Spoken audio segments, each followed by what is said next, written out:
नमस्कार दोस्तों, मैं आलोक शुक्ला आज फिर उपस्थित हूं प्रसंग में बिल्कुल नए विषय के साथ। लेकिन आगे बढ़ने के पहले मेरी चैनल को सब्सक्राइब जरूर कर लीजिए और बेल आइकॉन भी दबा दीजिए ताकि आपको हर नए वीडियो का नोटिफिकेशन जल्दी से जल्दी मिलता रहे। तो आइए आज बात करते हैं निर्माण श्रमिकों के बारे में।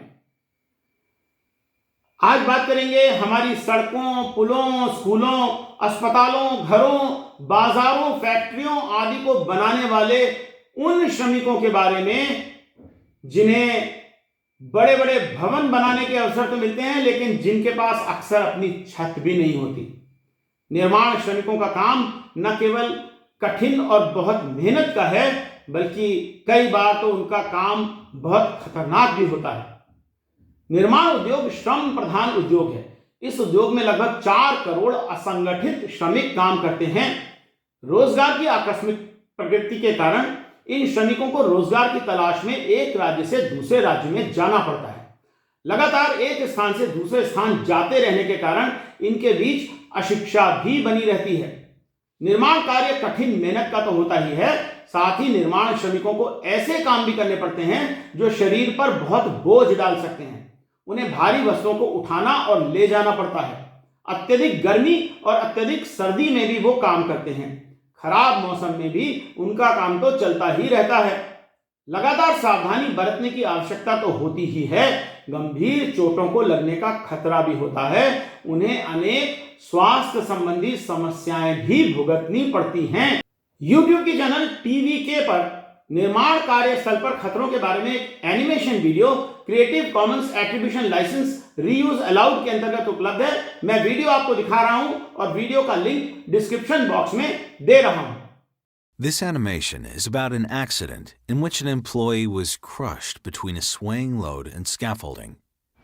The events happened as follows. The employee was moving a prefabricated concrete element with a bridge crane when the load began to sway. The employee tried to correct this motion, but a mistimed movement caused the load to sway even more. It hit the scaffolding, and the employee died of injuries sustained from the impact.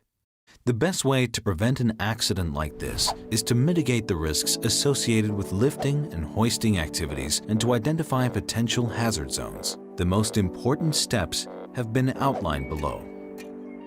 Minimize load sway and maintain the load's center of gravity.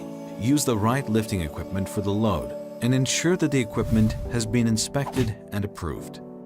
A lifting beam can be used to prevent swaying, and the crane can be equipped with a frequency inverter and active safety technology. Plan lifting routes to avoid multiple stops. Make sure there is enough room to move the load and that the crane operator has clear lines of sight. Use cameras or a signaler if necessary. Make sure that in the event of an accident, employees aren't in the hazard zone and cannot be struck by the load. Lifting zones and hazard zones should be clearly demarcated. The crane should also be equipped with warning lights and sounds. Make sure all work areas and access routes are safe and tidy. Teach employees how to identify hazard zones and prevent dangerous situations. Draw up clear guidelines for both routine and demanding lifting tasks, and make sure employees know what to do in the event of a problem and in exceptional circumstances. Make it clear that entering the hazard zone is strictly forbidden. Provide safe operating procedures for entering the hazard zone when absolutely necessary. Require and enforce strict compliance with these procedures. Stress the importance of focusing on safety in order to avoid accidents. Involve employees in identifying and preventing risks that could lead to accidents through loss of concentration. Go home healthy every day. निर्माण स्थल पर अनेक खतरे होते हैं। गिरने का खतरा, बिजली का झटका लगने का खतरा, बिखरी हुई वस्तुओं से टकराने का खतरा, इस तरह के बहुत से खतरे हैं। हालांकि नियोक्ता सुरक्षित कार्यस्थल प्रदान करने के लिए जिम्मेदार है लेकिन देखा गया है कि पैसे बचाने के लिए अक्सर वो सुरक्षा का पर्याप्त ध्यान नहीं रखते हैं और आज भी अनेक दुर्घटनाएं होती ही रहती हैं। निर्माण श्रमिकों को कार्यस्थल पर गंभीर चोट या मृत्यु का खतरा लगातार बना ही रहता है। उत्तरकाशी की सिलक्यारा टनल में टनल की दीवार गिर जाने के कारण 14 मजदूर 16 दिन से अधिक समय तक फंसे रहे। यूट्यूब की चैनल न्यूज 18 MP छत्तीसगढ़ पर इस हादसे में फंसे हुए एक श्रमिक के परिवार की हालत के संबंध में एक video creative commons attribution licence reuse allowed पर उपलब्ध है। परिवार के सदस्यों का दुख देखते ही बनता है। मैं वीडियो आपको दिखा रहा हूं और वीडियो का लिंक डिस्क्रिप्शन बॉक्स में दे रहा हूं।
यह देखा गया है कि बहुत से कार्यस्थलों पर अप्रशिक्षित श्रमिकों से काम चलाया जाता है, जिससे दुर्घटनाओं और चोटों का खतरा बढ़ जाता है। इसी प्रकार सही तरह की मशीनरी का उपयोग न करने के कारण भी दुर्घटनाएं होती रहती हैं। निर्माण श्रमिकों को अक्सर स्थायी नौकरी नहीं मिलती है, इसलिए उनके लिए स्वास्थ्य सुविधाओं तक पहुंच भी मुश्किल हो जाती है। अच्छी चिकित्सा सुविधा के बिना कई बार श्रमिकों को चोटों और बीमारियों का शीघ्र उपचार नहीं मिल पाता। कई बार तो बीमारी के कारण काम न कर सकने के कारण उनका काम भी छूट सकता है। ईंट भट्टे में काम करने वाले मजदूरों की स्थिति पर यूट्यूब की चैनल वीडियो वॉलंटियर्स पर creative commons attribution licence reuse allowed के अंतर्गत एक वीडियो देखिए। वीडियो का लिंक मैं डिस्क्रिप्शन बॉक्स में दे रहा हूं। इस भट्टे के ऊपर का तापमान बहुत ज़्यादा है, इसके नीचे आग जल रखी है। ये बच्चा इस आग के भट्टे पर बेधड़क लकड़ी की चप्पल पहने दौड़ रहा है। हकीकत में जब मैं यहाँ आया, इन लोगों से मिला और इनके बीच में जब काम कर रहा था तो इनकी वस्तु स्थिति से जानकारी है, इनके हालात क्या हैं और ये किस तरह से जीते हैं। आवास मिला है आपको प्रधान की तरफ से? आवास नहीं मिला। कितने देर काम करते हैं? टाइम नहीं है भाई, टाइम नहीं है। किसी भी समय? हाँ, गाड़ी घोड़ा है इसमें। तो रहते कहाँ ही भट्टे पे रहते हैं? नहीं, घर चले जाते। घर चले जाते हैं। 24 घंटे की ड्यूटी है ये? हाँ हाँ, जब काम आ गया तो आपको आना है। क्या काम करते हैं? हाँ, बुग्गी हाँकते हो? ये क्या होता है? बुग्गी क्या होता है? अच्छा, ईंटा लाद के वहाँ पर अंदर जाके रखते हो। तो तुम्हें कितना पैसा मिलता है? 80 रुपया। पढ़ने का मन करता है? नहीं करता। क्या काम करते हो बेटा? ईंटा लाते हो और झोकाई का भी करते हो, जो अभी दिखा रहे थे। पढ़ने की इच्छा होती है? नहीं होती। 1000 ईंट कितनी देर में पाथ लेते हैं आप? अब दिन भर लग जाते हैं। दिन भर लग जाता है? 1000 ईंट पाते हैं। हाँ। और कितना पैसा मिलता है? 300 रुपया। 300 रुपये। इतने पैसे में गुजारा हो जाता है? अब कैसे करिए बाबू, गुजारिश करिए तो बनी। इतनी दूर से यहाँ क्यों आए काम करने? तब का करी, काम वहाँ मिलत नहीं ना वैसे उतने ज्यादा। हाँ हाँ हाँ। कितना कर्जा लिया था आपने जब चले थे? अब हम लोग लिए 4 आदमी आकर बोला था, हमारे बच्चे लोग नहीं आए थे ना। हाँ। तो 16,000 लिया है। हाँ, 16,000 पाटना है। हाँ, फिर पेट में खाना है। ब्याज भी देना है? नहीं, ब्याज नहीं देना। नहीं। हाँ। 16,000 जैसे पड़ जाएगा आप चले जाएंगे? हाँ। ये एक ईंट भट्टा लगा हुआ है, यहाँ पर अप्रवासी मजदूर आके रहते हैं, बहुत दूर दूर से मजदूर आए हुए हैं। ये सारे लोग बड़ी आशा भरी निगाहों से देख रहे हैं, शायद विकास की कोई धारा यहाँ भी पहुँचेगी और इनकी भी ज़िंदगी में कोई बदलाव आएगा। इनके बच्चों के पढ़ने के लिए यहाँ पर ऐसी कोई व्यवस्था नहीं है। कानून ने इन्हें बहुत सी सुविधाएं दी हैं, पर हकीकत में जब यहाँ देखा तो ऐसा यहाँ कुछ भी नहीं पाया। मैं अजीत बहादुर, इंडिया अनहर्ड के लिए इलाहाबाद से। निर्माण कार्य अक्सर अप्रत्याशित परिवर्तन के साथ होते हैं। परियोजनाएं आती जाती रहती हैं। श्रमिकों को छंटनी और अस्थायी रोजगार का सामना करना पड़ता है। इस कारण निर्माण श्रमिकों की वित्तीय स्थिति अनिश्चित रहती है और वो अपने तथा अपने परिवार के भविष्य के लिए योजना नहीं बना पाते। कई बार यह स्थिति मानसिक तनाव और चिंता का कारण भी बनती है। समान कौशल वाले श्रमिकों की तुलना में ठेकेदार श्रमिकों को कम भुगतान किया जाता है। अधिकांश निर्माण स्थलों पर ठेकेदारों द्वारा ही काम किया जाता है, इसलिए श्रमिक भी ठेके पर ही होते हैं। उन्हें अपेक्षाकृत कम पैसे मिलते हैं। अधिकांश साइटों पर कार्यरत निर्माण श्रमिकों को कोई ओवरटाइम भी नहीं दिया जाता।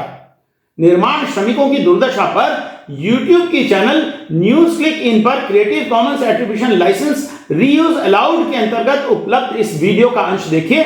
वीडियो का लिंक मैं डिस्क्रिप्शन बॉक्स में दे रहा हूं। तो वहाँ मुझे थोड़ा सा अपने फ्यूचर के लिए झूठ बोलना पड़ा।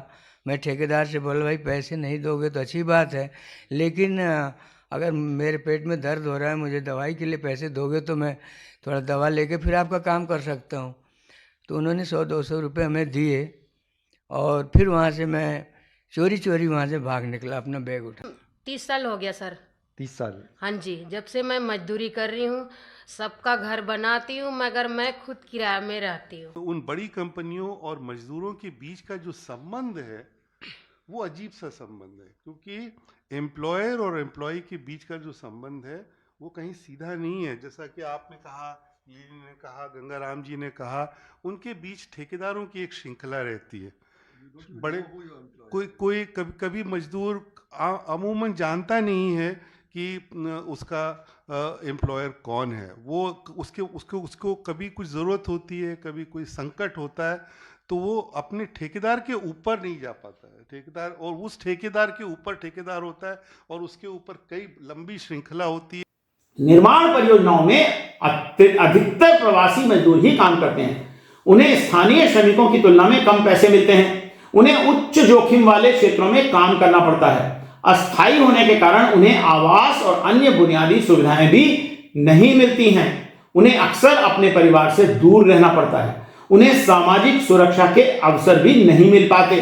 निर्माण कार्य के तनाव और अकेलेपन के कारण कुछ श्रमिक नशा भी करने लगते हैं।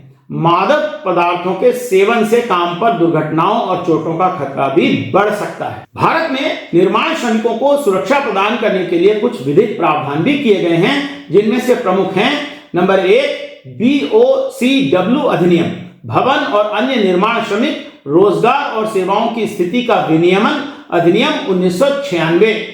दूसरा है भवन और अन्य निर्माण श्रमिक रोजगार और सेवाओं की स्थिति का विनियम केंद्रीय नियम 1998। इन नियमों के द्वारा निर्माण स्थल पर तथा निर्माण श्रमिकों के लिए स्वास्थ्य और सुरक्षा के प्रावधान किए गए हैं। इसके अतिरिक्त उनके लिए सामाजिक और वित्तीय सुरक्षा के प्रावधान भी किए गए हैं। परंतु असंगठित होने के कारण श्रमिक अपने अधिकारों से बहुधा वंचित ही रह जाते हैं। सरकार की निरीक्षण और मॉनिटरिंग भी अक्सर उतनी अच्छी नहीं होती है जितने की आवश्यकता है। निर्माण श्रमिक हमारे समाज में अत्यंत महत्वपूर्ण भूमिका निभाते हैं। उनकी अनोखी समस्याओं और खतरनाक काम को देखते हुए नियोक्ताओं के लिए उनके स्वास्थ्य और कल्याण की रक्षा के लिए पर्याप्त व्यवस्था करना अनिवार्य होना चाहिए। उनकी वित्तीय स्थिरता और सामाजिक सुरक्षा के लिए भी कदम उठाना जरूरी है। चलते चलते एक सवाल आपसे, क्या आपको लगता है कि निर्माण श्रमिकों के हित में बिल्डरों और ठेकेदारों के लिए कोई कानून बनाने की आवश्यकता है? अपना जवाब कमेंट सेक्शन में लिखकर जरूर बताइएगा। जल्दी ही फिर से मिलेंगे। नमस्कार।